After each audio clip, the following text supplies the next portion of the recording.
A single factory in South Korea just raised DRAM prices 17% overnight. Look at the price tags in any micro center and you'll notice something weird. The DRAM chips aren't cheaper because they got smaller. They're cheaper because they're now factory seconds. The same wafer that once shipped 98% perfect dies is now binning 30% as DDR4 Lite and selling them to budget OEM at fire sale prices. Those chips still work, still post data, still boot Windows, but they can't hit the top bin speed bin your Ryzen 7 expects. Memory manufacturers don't tell you that speed binning is now a smokescreen. DDR4 has 4 official speed grades, but every tier above 2400 NT/S is padded with identical dies that just didn't pass tighter timing screens. The margin on a top bin 3200 CL16 die and the same wafers run 3000 CL22 die is a couple of cents per chip.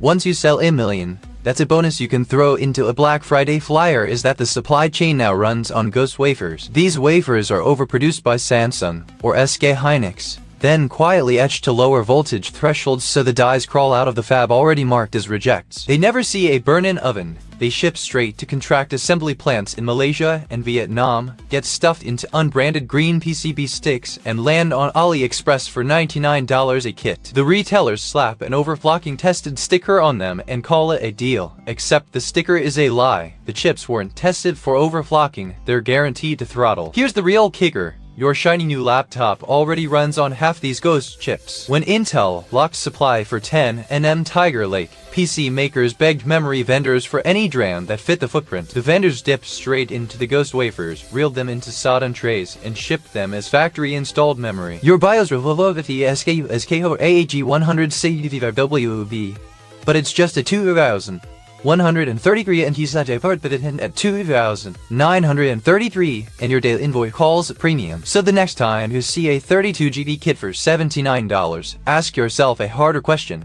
Do you want the RAM that keeps your frame rate smooth, or the RAM that keeps the OEM margin fat?